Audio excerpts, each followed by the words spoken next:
Hi, இன்றைக்கி ரொம்பவே ஈஸியாக சிம்பிளாக டேஸ்டியான பீக்கங்காய் சட்னி தான் ரெடி பண்ண போகிறோம். தோசைக்கு இட்லிக்கு வச்சுக்க ரொம்ப சூப்பராக இருக்கும்.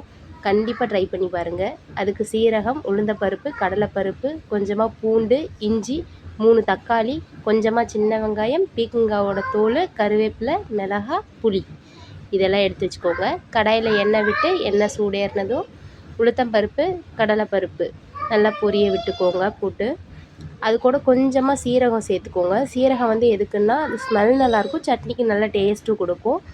மிளகும் சேர்த்துக்கோங்க. மிளகும் நல்லா ஃப்ளேவராக இருக்கும். உங்களுக்கு விருப்பப்பட்டால் மிளகு சேர்த்துக்கோங்க, இல்லைன்னா தேவையில்ல, ஸ்கிப் பண்ணிடலாம். நான் எனக்கு பிடிக்கும், அதனால் மிளகு சேர்த்துருக்கேன்.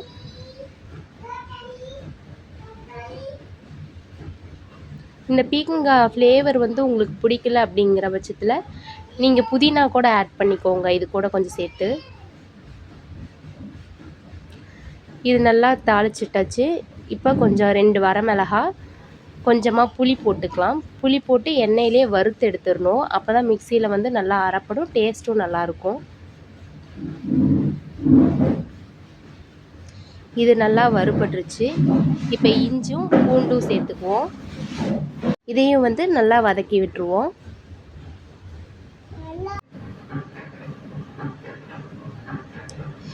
இது கூட இந்த டைமில் கொஞ்சமாக கருவேப்பிலை சேர்த்துக்கோங்க. சேர்த்து நல்லா பொரிய விட்டுருங்க. நான் சின்ன வெங்காயம் எடுத்து வச்சுருக்கேன், சின்ன வெங்காயம் ஆட் பண்ணிக்கலாம்.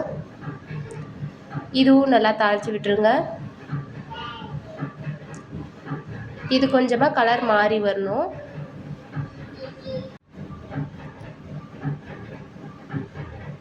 இப்போ கலர் வந்து மாறிடுச்சு. இந்த ஸ்டேஜில் நான் கட் பண்ணி வச்சுருக்க 3 தக்காளியை வந்து ஆட் பண்ணி வதக்கி எடுத்துக்கிறேன். இது கூடவே கொஞ்சம் கல்லுப்பு சேர்த்து வதக்குங்க, சீக்கிரமாக வதங்கிடும்.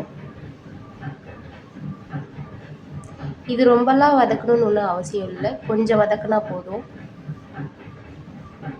இப்போது தக்காளி இந்த ஸ்டேஜுக்கு வந்ததுக்கப்புறம் நான் சீவி வச்சுருந்த பீக்கங்காய் தோல் வந்து இது கூட சேர்த்துக்கிறேன். இந்த டைமில் உங்களுக்கு இது பிடிக்கலைன்னா நீங்கள் புதினா இல்லை கொத்தமல்லி உங்களுக்கு எது விருப்பமோ அது சேர்த்துக்கோங்க. சேர்த்து இதுவே எண்ணெயில் நல்லா வதக்கி விட்டுருங்க. இந்த பச்சை ஸ்மெல் போகிற வரைக்கும் வதக்குங்க. இப்போ இந்த அளவுக்கு வதங்கியிருக்கு. இது வந்து போதுமான அளவு தான். இது கூட கொஞ்சமாக தேங்காய் ஆட் பண்ணிக்கோங்க.